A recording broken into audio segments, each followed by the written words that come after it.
तो नय ओकाटा गलमराव एवं विचार चलाक कान माझी सरकार कथा और तेहें उनका लेकाते माझी सरकार हावड़ रे मेना कोआ मेनखान पेया जहां को अरेस्टिंग अकाद को सला नो जो उनी गीता हेम्ब्रम मुर्मू बाकुड़ा ते सेटर अकान और ओंडे खन नुया जहां भाइरल ओकन वीडियो को ओना दो माने देशद्रोह लेकान मामला गे कना मेनखान नुई चेत कारण ते नितो धरी बंगाल पुलिस प्रशासन उनी चितान रे आवरी को कारवाया और नो जे नुन यूट्यूबर को नौकाना कथा को सामांगेआ नौका बड़ाई गोदो कना जहां रे दो जोतो संताल गे को ओना SIR को विरोध लेकन कथा को नेल ᱧᱟᱢᱚᱜ कना जबकि ओना दो मिट बार जायगा रे मामला कना मेनखान नोआ रे सांगे संताल को विरोध लेकन कथा नुकु को साब रकाबेगा और सारीगे नोआ तीना गान उल्टा खुपड़ी होड़ जहां दो नितो हो नो जे भारत रे ओकाटा संविधान रे उल्टा व्याख्या कते होड़ उल्टे लेका को पढ़ावेट कोआ अदो ओना रे माने दो नोआ गे कना नोय जे अबो बो जहां कथा बो मेन आतु ओड़ा रे ओल पढ़ावाकन होड़ और नौकरी चाकरी होड़ हो जे समाज रे नोय जे पूरे भारत रे ओकाटा संविधान कानून और दिसम दो राजनीति ते चलाक कना वोट ते चलाक कना नौकाना कथा नितो धरी बांग बड़ाई लेकागे नोआते नेल ᱧᱟᱢᱚᱜ कना तो नोआ दो अडी माने लाजाव पड़ा लेखान हो कथा हो कना संताल समाज लगित और नो जे गोटा भारत गे नौकाना कमी होरा दो गलत गया मेनते जहां लीडर सेट खन चे सामाजिक संगठन सेट खन उनकना बाको रोड रकाब दाड़ेया कना और जहां रे नोय जहां माजी परगना महल रे कथा रकाब कना ओना एरिया रे माने गोटा गे आदिवासी दो नवा हो ठीक गया नवा हो ठीक गया नवा हो ठीक गया माने नौका नेल ᱧᱟᱢᱚᱜ कना और ओकाटा नोय साहेब जहां कथाय लई ले जे मुसलमान को नोय चलान 6 दिसंबर ओकाटा जुमित कथे 2 कोटी गन टका को जावरा किया जहां रे मस्जिद बेनाव ᱧᱩᱛᱩᱢ ते नोआ को मेता कना समाज चे नोआ को मेता कना धर्म रे दुलड़ और उनका गे ओना रे दोसार 7 दिसंबर जहां हिंदू को जावरायना ओना कोलकाता रे ब्रिगेड परेड मैदान रे 5 लाख गन नोआ हो समाज चे मिटंग धर्म रे चे दिसम रे दुलड़ नुकुआ मेनखान संताल चे अबो संगे आदिवासी बखराते उनकाना को बांग नेल ᱧᱟᱢᱚᱜ रे कारण दो कना जे नितो धरी ओल पढ़ाव होड़ नौकरी चाकरी होड़ और बांग नौकरी चाकरी होड़ हो नोय जे 2 + 2 = 4 नोआ कथा ठीक सही बड़ाय और बुझो बाको दाड़िया कना पढ़ाव दो को पढ़ाव कना 2 और 2 = 4 हुआ मेनखान नोय जे भारत दिसम स्वाधीन कते नुन शर्मा हुयन बाद हो जे नोडे राजतंत्र दो नितो दो बांग चलाक कना नितो दो जनतंत्र चलाक कना मेनखान नॉय जे ओकाटा आतु समाज रे मेना जहां दो नोडे संविधान कानून मानवाधिकार और जनतंत्र बांग लागू कान कारण ते नौकाना परिस्थिति दो जनामों कना चे सिरजेओ कना कारण आतु समाज रे मा वंश परगत गे चलाक कना माझी होपन गे माझी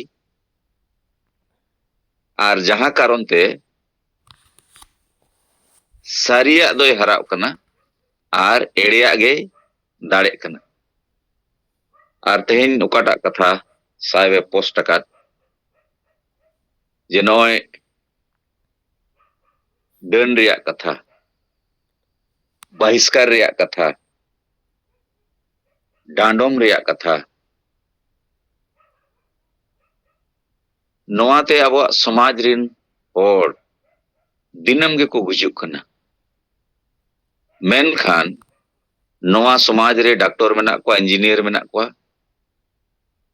मास्टर हो मेना को मेनखान नोआ बखराते समाज रे ओकाटा कारण तको गुजुक कान नुकु सेट खन उनकाना चेदा जे बिचार आर कथा बांग समासो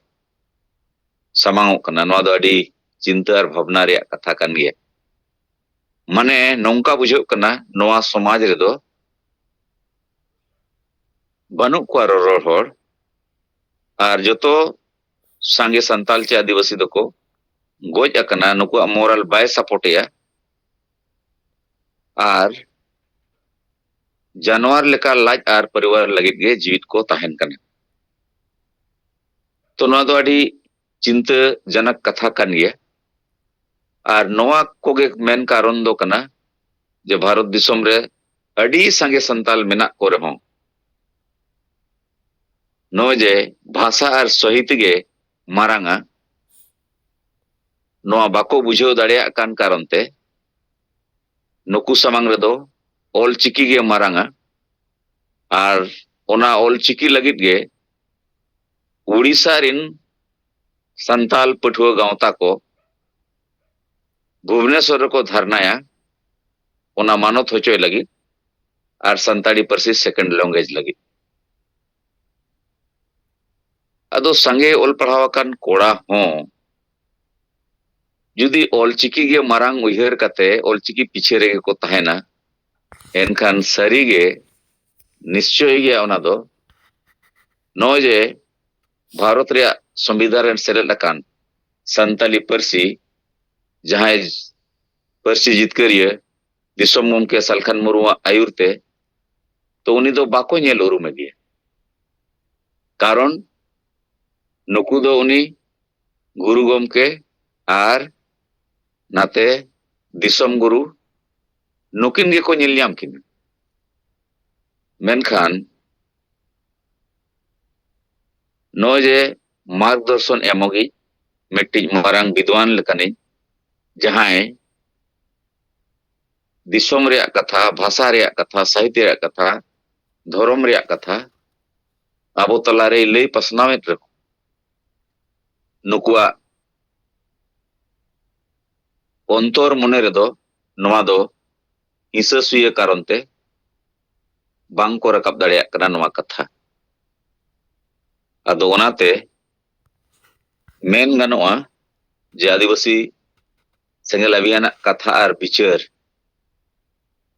नोआ दो अडी मारांग बिचार कना और ओनाते मारांग बिचार सरा नो जे साहस के साथ एआई राजरे सेंगल अभियान कमी कन तो नोआ बिचार आतु धरी सेटेरोआ और आबोरिन संगे हर दो अडी को स्लो गया कारण ते नोआ रिसीव रे जहां दाड़े ओना दो बनुआ और बांखान नोआ बिचार तेगे क्रांति हुआ और नोआ तेगे परिवर्तन हुआ अदोमा इन पस्ता सेट खन तेहन बखरा दो निया कथा और बिचार सामंग कते मा सनम को जोहार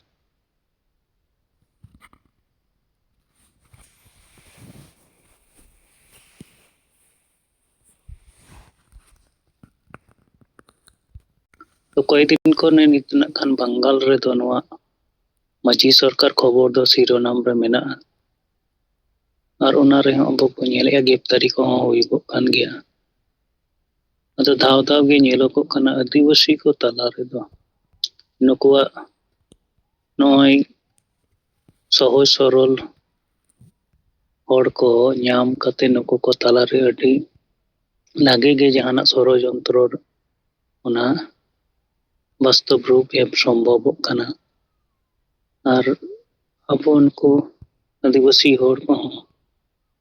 उनो बुझ बनु कारण ते मेन गनवा ओना एरिया रे केवल नुकु एकेन बांग ओलो हड़ मेना को उनका दो बांग ओलो पड़ा हड़ को मेना को मेनकन नुकु को ओना रे को प्रभावित कना पाले तो नुकु को तला रे दिसम फुरगल तायम ओका लेका रे चला कना नवा रेना सठिक जानकारी उनो बेसते बुझेव बनु कारण ते ओना जहां षड़यंत्र पुरोचना को मेना ओना रेगे उनको को चली तली कना और ओना तेगे तीना जायगा रे केवल बांकुरा दो पुरुलिया और ओना रेना बिस्तर हुगली से और हना उत्तर दिनाजपुर से उनका पारमोक कना अदो निता समय रे जहां सुशिक्षित बुद्धिजीवी को मेनोगो कान तो नुकु सेद खन होतो उनका टोस जहाना रोर राकाब लगती मेना ताकि नोकना देशद्रोही कमी होड़ा रे आदिवासी हड़ को आलो को सेलेदो से उनकाना जहाना षड़यंत्र रे आलो को जली थली ओना चितान रे जहाना रोर राकाब प्रचार प्रसार लगती मेना कना जहाना रोर राकाब को नित दो बांग नेलोगो कना दोसर दो नय धर्म इदी खातिर दो नवा बंगाल रे हो नय जे मुसलमान को मस्जिद बनाव लगी ते जहां 6 डिसेम्बर हिल दो शिलान्यास हुईना और ओना पोरे नय कोटी कोटी टका और हो अडी लेकाना सामान इटा को रोड को बलि को अडी लेकाना सामान नवा दान एतो होबेना अनते हिंदू धर्म वाला को आको धर्म परिचय उपरूम और आको एकता रेना मेटंग दारे आले हो जुमिद मेना लिया नवा उयहर कते गे 7 दिसंबर ब्रिगेड मैदान मजला खन ढेर होड़ा में गीता पाठ नुकु जाति को आको धर्म परिचय धर्म तलते जुमिद बांकन धर्म तलते आको राजनीति बांचाव रेना दिस उदिस मेना कारण ते नवा को हुई होचो दारिया कना मेनकन आबो आदिवासी को तला रे दो धर्म रेना ठीक सही बाडाई बनु कारण ते धर्म इदी कते जुमिद दारी देखाव रेना उनका के धर्म कोड नाम होचो लगी ते मांग आंदोलन बनाव लगी ते गोड़ो रेना ओका लेकाना प्रचेष्टा ओका लेकाना गरज दुलर बांग सारसाग कना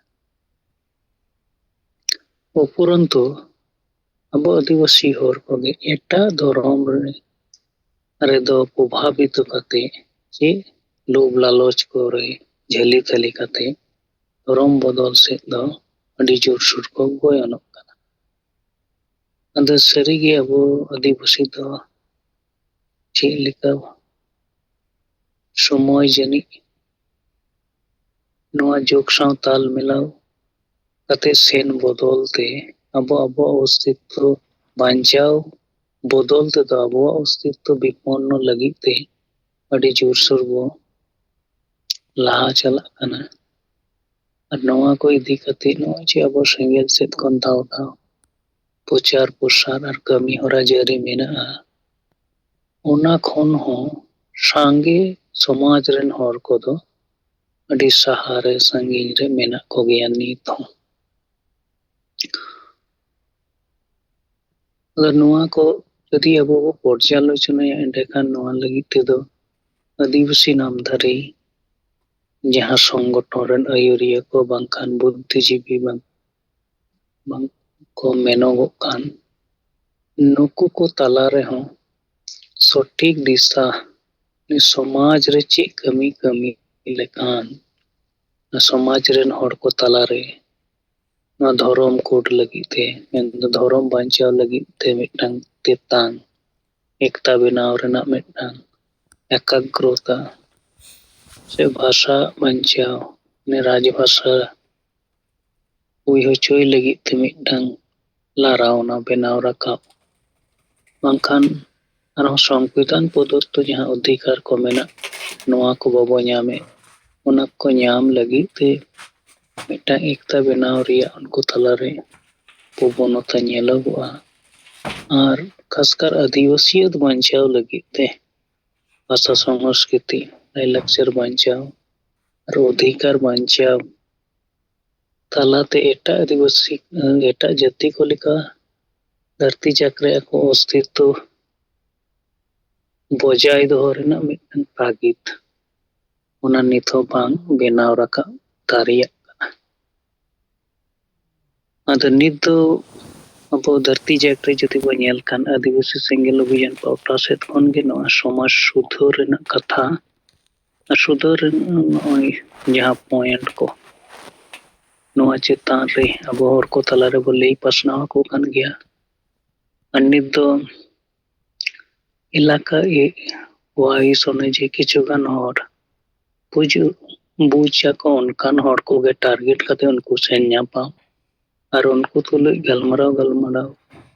ᱵᱩᱡᱷᱟᱹᱣ ᱦᱚᱪᱚ ᱠᱟᱛᱮ ᱜᱮ ᱱᱟᱜ ᱠᱷᱟᱱ ᱡᱟᱦᱟᱸ ᱵᱟᱝ ᱡᱟᱦᱟᱸ ᱥᱛᱚᱨ ᱨᱮ ᱪᱟᱦᱮ ᱩᱱᱤ ᱫᱚ ᱵᱩᱛᱷ ᱥᱛᱚᱨ ᱵᱟᱝᱠᱷᱟᱱ ᱟᱛᱳ ᱥᱛᱚᱨ ᱚᱧᱪᱚᱞ ᱥᱛᱚᱨ ᱨᱮ ᱥᱮᱸᱜᱮᱞ ᱥᱚᱝᱜᱚᱴᱷᱚᱱ ᱨᱮᱱᱟᱜ ᱡᱟᱦᱟᱸ ᱵᱟᱝ ᱡᱟᱦᱟᱸ ᱩᱭᱤᱝᱥ ᱨᱮᱱ ᱯᱚᱫᱟᱫᱷᱤᱠᱟᱨী ᱵᱮᱱᱟᱣ ᱨᱟᱠᱟᱵ ᱱᱚᱜᱼᱚ ᱱᱚᱣᱟ ᱡᱟᱦᱟᱸ ᱟᱵᱚ ᱞᱚᱠᱠᱷᱚ ᱵᱚ ᱦᱟᱛᱟᱣ ᱠᱟᱜᱼᱟ ᱢᱟᱱᱮ ᱥᱚᱝᱜᱚᱴᱷᱚᱱ ᱵᱤᱥᱛᱟᱨ ᱪᱮᱛᱟᱱ ᱨᱮ ᱡᱟᱦᱟᱸ ᱟᱵᱚ ᱡᱳᱨ ᱵᱚ ᱮᱢ ᱠᱟᱜᱼᱟ ᱱᱚᱣᱟ ᱠᱟᱹᱢᱤ ᱦᱚᱨᱟ ᱟᱵᱚ ᱡᱟᱦᱟᱸ ᱴᱟᱨᱜᱮᱴ ᱵᱚ ᱦᱟᱛᱟᱣ ᱠᱟᱜᱼᱟ ᱱᱚᱣᱟ ᱵᱚ ᱯᱩᱨᱟᱹᱣ ᱞᱮᱠᱷᱟᱱ ᱮᱸᱰᱮᱠᱷᱟᱱ ᱢᱤᱫᱴᱟᱝ ᱚᱠᱛᱚ ᱨᱮᱫᱚ ᱵᱚ ᱥᱟᱸᱜᱮ ᱦᱚᱲ ᱠᱚ ᱛᱟᱞᱟᱨᱮ ᱱᱚᱣᱟ ᱥᱮᱸᱜᱮᱞᱟᱜ ᱵᱤᱪᱟᱹᱨ ᱫᱷᱟᱨᱟᱛᱮ ᱜᱟᱵᱟᱣ ᱠᱟᱛᱮ ᱜᱮ ᱟᱵᱚ ᱥᱮᱸᱜᱮᱞ ᱥᱟᱶ ᱩᱱᱠᱩ ᱵᱚ ᱜᱟᱛᱮ ᱫᱟᱲᱮᱭᱟᱠᱚᱣᱟ ᱡᱟᱦᱟᱸᱭ ᱠᱚᱫᱚ ᱱᱚᱣᱟ ᱥᱩᱫᱷᱟᱹᱨ ᱠᱟᱹᱢᱤ ᱨᱮᱠᱚ ᱵᱩᱡᱷᱟᱹᱣ ᱠᱟᱛᱮ ᱠᱚ ᱜᱚᱨᱚᱜ ᱠᱷᱟᱱ ᱫᱚ ᱞᱟᱜᱮ ᱥᱩᱫᱷᱟᱹᱨ ᱠᱟᱹᱢᱤ ᱨᱮᱱᱟᱜ ᱯᱨᱚᱵᱷᱟᱵᱽ ᱥᱚᱢᱟᱡᱽ ᱛᱟᱞᱟᱨᱮ ᱧᱩᱨᱦᱟᱹ ᱫᱟᱲᱮᱭᱟᱜᱼᱟ ᱟᱨ ᱱᱚᱣᱟ 22 ᱰᱤᱥᱮᱢᱵᱚᱨ ᱡᱟᱦᱟᱸ ᱦᱟᱥᱟ-ᱵᱷᱟᱥᱟ ᱡᱤᱛᱠᱟᱹᱨ ᱢᱟᱦᱟ ᱱᱚᱣᱟ ᱤᱫᱤ ᱠᱟᱛᱮ ᱦᱚᱸ ᱦᱩᱜᱽᱞᱤ ᱡᱚᱱ ᱟᱨ ᱵᱤᱵᱷᱤᱱᱱᱚ ᱡᱮᱞᱟ ᱠᱚᱨᱮ ᱠᱷᱚᱱ ᱦᱚᱸ ᱠᱟᱨᱡᱚᱠᱚᱨᱛᱟ ᱠᱚ ᱥᱟᱶ ᱜᱟᱞᱢᱟᱨᱟᱣ ᱠᱟᱛᱮ ᱵᱟᱰᱟᱭ ᱧᱟᱢᱚᱜᱚᱜ ᱠᱟᱱᱟ ᱡᱚᱛᱚ ᱥᱛᱚᱨ ᱨᱮᱜᱮ ᱱᱟᱜ ᱠᱷᱟᱱ ᱠᱚ ᱢᱟᱱᱟᱣ ᱞᱟᱹᱜᱤᱫ ᱛᱮ ᱯᱨᱚᱥᱛᱩᱛᱤ ᱠᱚ ᱮᱛᱚᱦᱚᱵ ᱠᱟᱜᱼᱟ ᱟᱸᱥ ᱛᱟᱦᱮᱱ ᱠᱟᱱᱟ ᱡᱚᱛᱚ ᱢᱚᱸᱡᱽ ᱛᱮ ᱚᱱᱟ ᱠᱚ ᱦᱩᱭᱟ ᱟᱨ ᱚᱱᱟᱨᱮ ᱱᱚᱣᱟ ᱦᱟᱥᱟ-ᱵᱷᱟᱥᱟ ᱡᱤᱛᱠᱟᱹᱨ ᱨᱮᱱᱟᱜ ᱱᱟᱜᱟᱢ ᱠᱟᱛᱷᱟ ᱞᱮᱠᱟᱛᱮ ᱟᱨ ᱱᱚᱣᱟ ᱦᱟᱥᱟ ᱡᱤᱛᱠᱟᱹᱨ ᱨᱮᱱ ᱟᱹᱭᱩᱨᱤᱭᱟᱹ ᱱᱚᱣᱟ ᱦᱚᱸ ᱟᱹᱰᱤ ᱴᱷᱟᱹᱣᱠᱟᱹ ᱫᱷᱟᱨᱟ ᱥᱮᱴᱮᱨ ᱦᱚᱲ ᱠᱚ ᱛᱟᱞᱟ ᱨᱮᱠᱚ ᱨᱚᱲ ᱨᱟᱠᱟᱵᱟ ᱥᱟᱶ ᱥᱟᱞᱟᱜ ᱛᱮᱜᱮ ᱱᱚᱣᱟ ᱥᱮᱸᱜᱮᱞ ᱥᱚᱢᱟᱡᱽ ᱥᱩᱫᱷᱟᱹᱨ ᱨᱮᱭᱟᱜ ᱡᱟᱦᱟᱸ ᱠᱟᱹᱢᱤ ᱦᱚᱨᱟ ᱱᱤᱛ ᱵᱚ ᱠᱟᱹᱢᱤ ᱠᱟᱱᱟ ᱟᱨ ᱚᱱᱟ ᱨᱮᱱᱟᱜ ᱡᱟᱦᱟᱸ 9 ᱜᱚᱴᱮᱱ ᱯᱚᱭᱮᱱᱴ ᱱᱚᱣᱟ ᱠᱚ ᱪᱮᱛᱟᱱ ᱨᱮᱦᱚᱸ ᱨᱚᱲ ᱨᱟᱠᱟᱵ ᱞᱮᱠᱷᱟᱱ उनको को तलारे नोआ भाषा जितकारिया सम्बन्धी उनका के भाषा जितकारिया सम्बन्धी उपलब्धि साथे समाज सुधार और समाज सुधार ना जहाँ 9 गोटेन पॉइंट चितान रहे हो उनको तलारे मिटनांग प्रभाव से प्रसार हुई दाड़िया इनसे को नोआ के खाटो ते रोड बड़ा कते सनम को दोहराते जोहार